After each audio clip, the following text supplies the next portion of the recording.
नमस्कार, आप देख रहे हैं केबीपी न्यूज राजस्थान।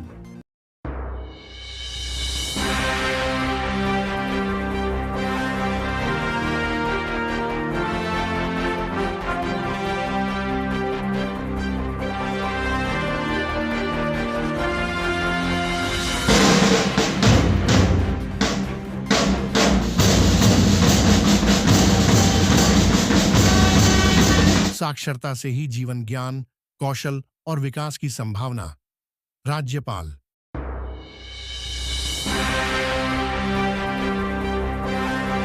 श्री गंगानगर दौरे पर आए राज्यपाल हरिभाऊ बागड़े ने कहा कि साक्षरता से ही जीवन ज्ञान, कौशल और विकास की संभावना के द्वार खुलते हैं।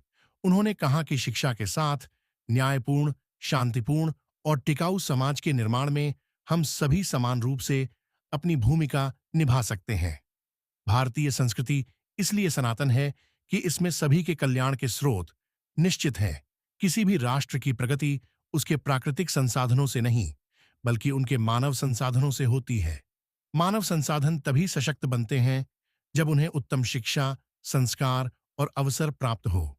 उन्होंने कहा कि पढ़ने वाले बच्चों की बौद्धिक क्षमता कम हो रही है। बच्चे कॉपी करके पास हो रहे हैं। उन्होंने कहा कि गुरुकुल शिक्षा में कई भाषा मिलती थी, जो अब नहीं मिलती है। राज्यपाल ने कहा कि किसी भी राष्ट्र की प्रगति उसके प्राकृतिक संसाधनों से नहीं, बल्कि मानव संसाधनों से होती है, और वह तब होगा जब बेहतर शिक्षा मिलेगी। भारत ने कभी दूसरे देश पर आक्रमण नहीं किया और ना ही दूसरे धर्म को कम माना है। ये हमारे सनातन धर्म की संस्कृति है। उन्होंने कहा कि हिंदू संस्कृति इसीलिए सनातन है कि वहां संतुलन और समन्वय पर सदा जोर दिया गया। उन्होंने कहा कि व्यक्ति और समाज के मध्य संतुलन नहीं रहे तो सामाजिक ढांचा चरमरा जाएगा। सनातन संस्कृति में जितने भी संस्कार हैं, उन्हें संतुलन और समन्वय का घर समझा जाता है। राज्यपाल ने कहा कि मैं यह मानता हूं कि जीवन में आदर्श नियमों का हमने हमारे वैदिक संस्कृति से स्वीकार किया है। विश्व में पहली संस्कृति हिंदुस्तान की थी। देखिए हमारे ब्यूरो चीफ हरदेव सिंह की एक खास रिपोर्ट केबीपी न्यूज राजस्थान पर।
क्षमता, शारीरिक क्षमता, शब्द का बड़ा भंडार भी तैयार करना। शिक्षा एक संपत्ति है और अपने गुणों का आधार है, और एक ज्ञान अपने उच्च जीवन का मार्गदर्शक है। और ये मार्गदर्शक अपने ना, ये आपसे विनती करता हूँ। और मुझे अगर स्वागत किया, इसीलिए उन्हीं का, आप सभी का मैं आभार प्रकट करता हूं और मेरे वाणी को विराम देता हूं। जय भारत, जय राजस्थान। था स्वामी दयानंद महाराज का वो नाम नहीं था, पहले दूसरा नाम था। वो एक आश्रम चलाते थे वहाँ, और फिर आश्रम में जाके वो सब संस्कृत भी पढ़ा और सब वो विद्या भी पढ़ी, वेद भी पढ़ा। मथुरा में वो बम्बा में आया तो उन्होंने वो शोध जो उनके पास था विमान का, तो उन्होंने उसका स्ट्रक्चर तैयार किया। और मुंबई के चौपाटी में 1895 में उन्होंने 1500 फीट उड़ाया और फिर नीचे आ गया। अंग्रेज के लोगों ने उसको तो क्रश कर दिया और उसको बोला ऐसा कुछ करेगा तो जेल में डाल दूंगे। क्षमता, शारीरिक क्षमता, शब्द का बड़ा भंडार भी तैयार करना, शिक्षा एक संपत्ति है और अपने गुणों का आधार है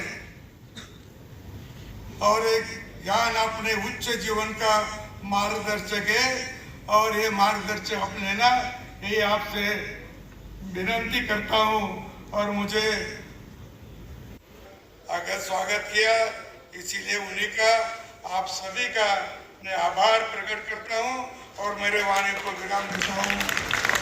जय भारत, जय राजस्थान। था स्वामी दयानंद महाराज का वो नाम नहीं था, पहले दूसरा नाम था। वो एक आश्रम चलाते थे वहाँ और फिर आश्रम में जाके वो सब संस्कृत भी पढ़ा और सब वो विद्या भी पढ़ी, वेद भी पढ़ा। मथुरा में वो बब्बा में आया तो उन्होंने वो शोध जो उनके पास था विमान का तो उन्होंने उसका स्ट्रक्चर तैयार किया और मुंबई के चौपाटी में 1895 में उन्होंने 1500 फीट उड़ाया और फिर नीचे आ गया। अंग्रेज के लोगों ने उसको तो क्रश कर दिया और उसको बोला ऐसा कुछ करेगा तो नहीं, बल्कि शिक्षा, संस्कार और समाज सेवा की एक अद्वितीय परंपरा का उत्सव है। मुझे थोड़ा सा आश्चर्य भी ये लगा कि 75 साल पूर्व JL बिहानी ने जो ट्रस्ट स्थापन किया उसका नाम सनातन धर्म शिक्षा ट्रस्ट। सनातन धर्म तो 75 साल पूर्व स्वातंत्र के बाद 2.5-3 वर्ष के बाद जब हमारा स्वातंत्र्य हुआ और स्वातंत्र्य के दिन हमारा राष्ट्रध्वज फहराया गया और उस समय के पंतप्रधान पंडित जवाहरलाल जी नेहरू ने अपने भाषण में कहा था कि हमारा देश सेकुलर रहने वाला है और सेकुलर रहने वाला देश पाकिस्तान ने तो घोषित कर दिया 14 तारीख को कि हमारा देश धार्मिक रहने वाला है, इस्लामिक रहने वाला है। और जो कि अपनी विभाजन हुआ था, ये विभाजन इसी प्रकार से हुआ था कि लोक संख्या की अदला बदल, इधर के उधर जाएंगे, उधर के इधर आएंगे। लेकिन पंडित जी ने जब घोषणा की सेकुलर की तब जाने वाले भी रुके, गए नहीं। इधर से बहुत कम गए लेकिन उधर से जो आए वो जीवित नहीं आए, वो जीवित नहीं आए। रेल के भर से लाशें आ गई, ये भी आपको मालूम है। ऐसे परिस्थिति में बिहानी साहब ने जो हिम्मत दिखाई और सनातन धर्म ट्रस्ट स्थापन किया, इसके लिए मुझे प्रणाम करता हूं।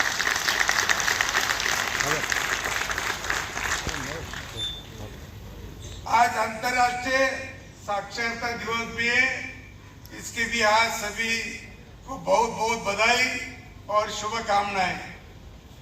यूनेस्को द्वारा 1967 में अंतर्राष्ट्रीय साक्षरता दिवस का वार्षिक उत्सव 8 सितंबर को दुनिया भर में मनाया जाता है।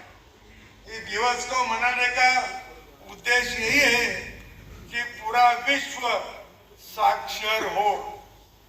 शिक्षा के साथ न्यायपूर्ण, शांतिपूर्ण और टिकाऊ समाज के निर्माण में हम सभी समान रूप में अपनी भूमिका निभा सके।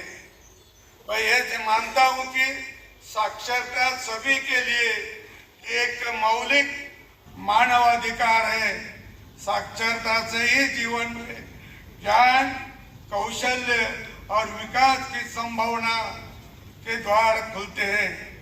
जीवन में साक्षरता, शिक्षा और उदात्त जीवन मूल्य की सदा सनातन रहते हैं। भारतीय संस्कृति इसीलिए सनातन है कि इसमें सभी कल्याण की सोच निश्चित है। जीवन को उत्कर्ष और ले जाने वाले ज्ञान परंपरा, किसी भी राष्ट्र की प्रगति उसके प्राकृतिक संसाधनों से नहीं, उनके मानव संसाधनों से होती है। मानव संसाधन तभी सशक्त बनते हैं जब उन्हें उत्तम शिक्षा, संस्कार और अवसर प्राप्त हो। इस दृष्टि से सेठ जीएल बिहारी सनातन धर्म शिक्षा ट्रस्ट द्वारा 75 वर्षों में समाज को शिक्षा और संस्कृति के जो संस्कार दिए गए हैं उनके मैं सराहना करता हूँ। सनातन का अर्थ है कि शाश्वत, जो नित्य बना रहता है, जिसका न आदि है न अंत। शिक्षा को इसीलिए सनातन कहता हूं कि वह कभी पूर्ण नहीं होती। व्यक्ति जीवन पर्यंत भी सीखे तो वो कम पड़ता है। शिक्षा तुम जन्म भर सीखो तो ही कम होगी।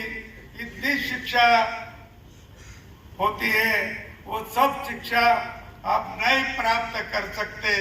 कुछ न कुछ तो भी शिल्लक रहती है, लेकिन अपना आयुष्य समाप्त होता है, ऐसा उसका अर्थ है। हिंदू धर्म को भी इसीलिए सनातन कहा गया है कि ये धर्म नई संस्कृति है। निरंतर मानवीय मूल्यों को सिखाने वाला विश्व का एक मात्र धर्म है जो वसुंधैव कुटुंबकम की संस्कृति में विश्वास करता है।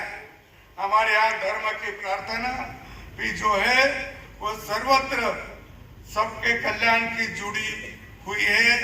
प्रार्थना आपको मालूम है, बहुत जनों को गीते में हो, सर्वे भवन्तु सुखिनः, सर्वे सन्तु निरामया, सर्वे भद्राणि पश्यन्तु, मा कश्चित् दुःख भवेत्। ये अपनी प्रार्थना है। और तो भारत ने इसीलिए हम सब विश्व का कल्याण चाहते हैं। हम सब विश्व एक कुटुंब मानते हैं। यही सनातन धर्म का उद्दिष्ट है। लेकिन केवल भारत ही करता है। भारत के सभी कभी दूसरे देश पर भारत ने कभी आक्रमण किया नहीं। भारत ने कहीं आक्रामकता की नहीं। भारत ने सनातन धर्म के दूसरे धर्म पर कभी कम माना नहीं। दूसरे धर्म को भी कमी माना नहीं। ये हमारी सनातन धर्म की संस्कृति है। दूसरे धर्म की सनातन धर्म ने कभी भी निंदा की नहीं। सनातन धर्म की बहुत लोग निंदा करते हैं, ये भी है, तो भी सनातन धर्म ने किसी धर्म की निंदा की नहीं। ये उसका एक बड़ापन है, वो उसका एक उदात्त धोरण है। और ये धोरण ही आज भारत में चल रहा है। भारत तो खूब बड़ा देश था अपना, बहुत विशाल देश था। प्राचीन भारत तो अपन कभी उनका नक्काशा भी देखे तो आपको ध्यान में आएगा कि भारत में तो पाकिस्तान, बांग्लादेश तो थे ही, अभी अब हुए करके मालूम है। लेकिन ब्रह्मदेश भारत का हिस्सा था, अफगानिस्तान भारत का हिस्सा था, और फिर अफगानिस्तान के बाजू ईरान वगैरह वो सब देश है। पर अफगानिस्तान में पहले सब हिंदू ही रहते थे, उसके बाद बौद्ध आ गए और उसके बाद मुस्लिम आ गए। और ये लिखा है पंडित जवाहरलाल नेहरू ने, उनका जो एक किताब है डिस्कवरी ऑफ इंडिया, उसमें उन्होंने लिखा है कि अफगानिस्तान में एक समय सब हिंदू ही रहते थे, बाद में वो बौद्ध बने, बाद में वो मुस्लिम बने, वो बात अलग है। लेकिन ऐसा हमारा एक प्राचीन देश था और बड़ा देश था, और वो कितना अच्छा था। मैं शुभकामनाएं हैं और मेरे स्तर से जो भी सहयोग की अपेक्षा होगी जयदीप जी, वो सहयोग मैं देने के लिए हमेशा प्रस्तुत होगा। मुझे इच्छा है कि आप, जब हम किसी क्षेत्र की बात करते हैं, नीति की संकल्पना की बात करते हैं, और जब वो कहता है कि हर इंस्टीट्यूशन डिग्री प्रोवाइडेड इंस्टीट्यूशन हो, तो उसकी इच्छा ये होती है कि आप अपने क्षेत्र के हिसाब से अपने पाठ्यक्रमों को विकसित कर सकें। वे विश्वविद्यालय स्तर से विकसित हों, लेकिन अपने क्षेत्र की विशेषताओं के सापेक्ष भी विकसित हों। इसके लिए स्वायत्तशासी होना आवश्यक है और ये दिशा में प्रयास हो। तो मुझे GL बिहाणी ट्रस्ट द्वारा ये संचालित यह महाविद्यालय वैसे ही मेरी प्राथमिकताओं में हमेशा आगे रहता है, और अपने सहयोग से, अपने कंट्रीब्यूशन से, अपने अचीवमेंट से यह विश्वविद्यालय को गौरवान्वित करता रहता है। इस सापेक्ष मेरी इच्छा है कि राष्ट्रीय शिक्षा नीति 2020 की संकल्पनाओं को प्राप्त करने के लिए यह महाविद्यालय आगे बढ़े और अपने प्रयासों से एक ऐसा वातावरण बनाए कि जब विकसित भारत 2047 हमारे सम्मुख हो, तो यह महाविद्यालय या विश्वविद्यालय अपनी संकल्पनाओं से, अपने अचीवमेंट्स के साथ हमारे सामने प्रस्तुत हो। मैं बसाया एक भागीरथ प्रयास के रूप में बसाया, उन्होंने ही बीकानेर को विकसित किया, उन्हीं के नाम पर यह विश्वविद्यालय है। ये सारी संकल्पनाएं यह उल्लेखित करती हैं कि आपको हर क्षेत्र में अग्रणी रहने के लिए तैयार होना पड़ेगा। आगे आने वाले जो की दिशा में हमें आगे बढ़ना होगा और उसमें आपका सहयोग चाहिए होगा।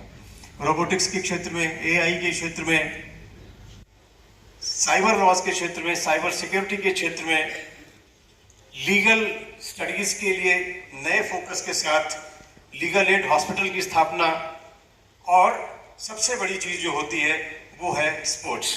भारत अगले 25 वर्षों में ओलंपिक होस्ट करने के लिए अपने आप को तैयार कर रहा है। गंगानगर को और आपके महाविद्यालय को भी ये तैयारी करनी होगी कि एक गोल्ड तो कम से कम हमारे हिस्से में अवश्य आए, ऐसी अपेक्षा हो, ऐसी तैयारियां भी हों। और स्पोर्ट्स के क्षेत्र में ये महाविद्यालय जो ऑलरेडी अचीवमेंट करता है, जयदीप जी खुद एक क्रिकेट फैन हैं और क्रिकेट के संचालन से भी जुड़े रहते हैं। मुझे अपेक्षा है कि एक बड़ा स्टेडियम या बड़ी व्यवस्था ऐसी विकसित हो एक स्पोर्ट्स कॉलेज के रूप में, जहाँ पर इस क्षेत्र की संभावनाओं को आगे बढ़ाया जा सके। आप कृषि के क्षेत्र में बहुत आगे हैं, एग्री प्रोसेसिंग के क्षेत्र में आप बहुत काम कर सकते हैं, मार्केटिंग के क्षेत्र में बहुत काम कर सकते हैं। माननीय महामहिम जी इस क्षेत्र से आते हैं और उनके अनुभव का लाभ आप महाविद्यालय में उठा सकें तो बहुत बड़ा कंट्रीब्यूशन आप कर सकेंगे इस क्षेत्र के अंदर। और अंत में ये अपेक्षाएं जरूर होंगी कि एक विकसित होते हुए देश में जब हम अपनी भूमिका निभा रहे होते हैं तो हमें कुछ चीज़ें पॉजिटिव चाहिए होंगी और कुछ को हमें घटाना भी होगा। घटाने के लिए हमारे सामने 3 चीज़ें हैं जिनको हमें अवश्य घटाना होगा। युवा, ये विश्व का सबसे युवा देश है, सबसे बड़ी युवा पॉपुलेशन हमारे पास है, लेकिन युवाओं में अवसाद एक समस्या के रूप में हमारे सामने आ रहा है और ये अवसाद को घटाने के लिए हमें अपने प्रयास करने होंगे। We have to reduce suicides. कैसे प्रयास करेंगे ये हमें सबको मिलकर सोचना होगा। एक्सीडेंट्स के मामले में राजस्थान अपनी ख्याति तो नहीं कहूँगा, लेकिन वो प्राप्त कर चुका है और बहुत बड़ी संख्या में एक्सीडेंट्स यहाँ होते हैं और उसके कतिपय कारण ऐसे हैं जो कि अवॉइडेबल हैं, जिनको रोका जा सकता है। उस क्षेत्र में भी इस महाविद्यालय की अग्रणी भूमिका हो, मेरी अपेक्षा होगी। और ड्रग अब्यूज़, ये एक लेटेस्ट प्रॉब्लम है। आप जानते हैं बगल के राज्य में एक विशेष अभियान चलाया गया था ड्रग अब्यूज़ को रोकने के लिए, और इस काम में भी हम सामाजिक दायित्व को निभा सकें। ऐसे कई सारे प्रयास ये महाविद्यालय आगामी वर्षों में करे। मेरा सौभाग्य होगा जयदीप जी, यदि आप शताब्दी वर्ष में बुलाएंगे और हम रहेंगे तो अवश्य आकर इस आपकी इस गौरवशाली गाथा में अपना योगदान करने के लिए हम प्रस्तुत होंगे। आपको बहुत बहुत धन्यवाद, बहुत हार्दिक शुभकामनाएं इस विशिष्ट दिवस पर।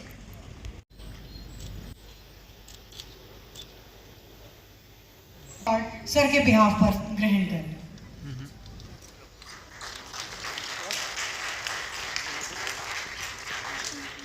इसी क्रम में श्री गोविंद सक्सेना जी ट्रस्ट श्री ताराचंद शर्मा जी की ओर से मेरा निवेदन है उनके सुपुत्र श्री विष्णुदत्त शर्मा जी से कि वे ये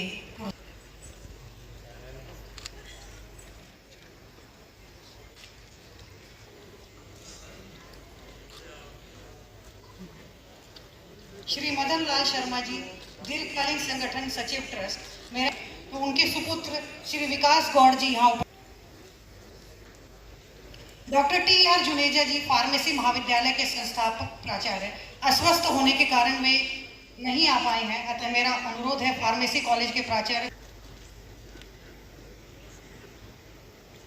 एवं अपना पुरस्कार ग्रहण करें।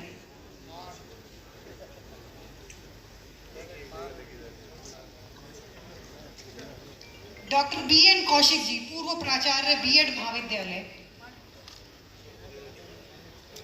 मेरा निवेदन है उनके सुपुत्र श्री भीष्म कौशिक जी से कि वे सर की ओर से पुरस्कार ग्रहण करें।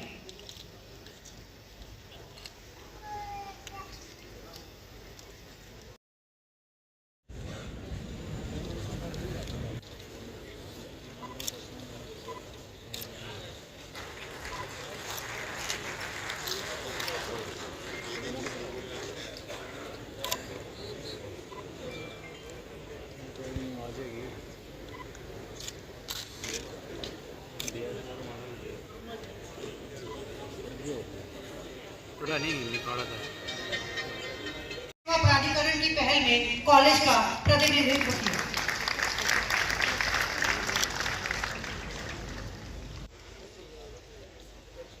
मिस स्वाति जैन,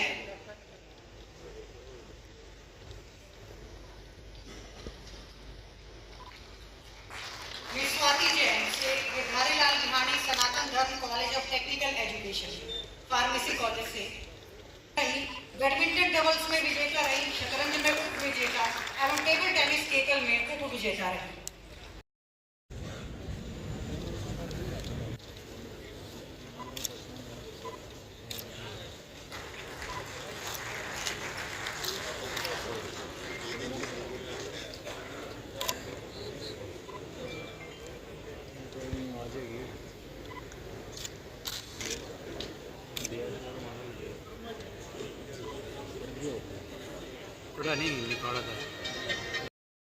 सेवा प्राधिकरण की पहल में कॉलेज का प्रतिनिधित्व किया।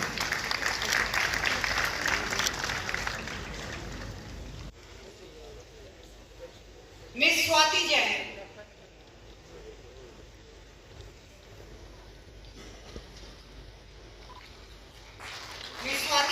से गिरधारीलाल बिहानी सनातन धर्म college of technical education pharmacy college से बैडमिंटन डबल्स में विजेता रही, शतरंज में उप विजेता एवं टेबल टेनिस केकल में उप विजेता रही।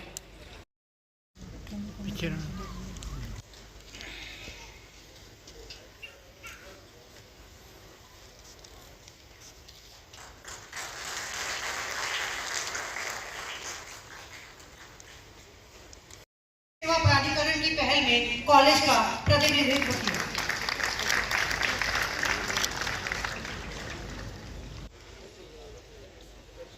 मिस स्वाति जैन,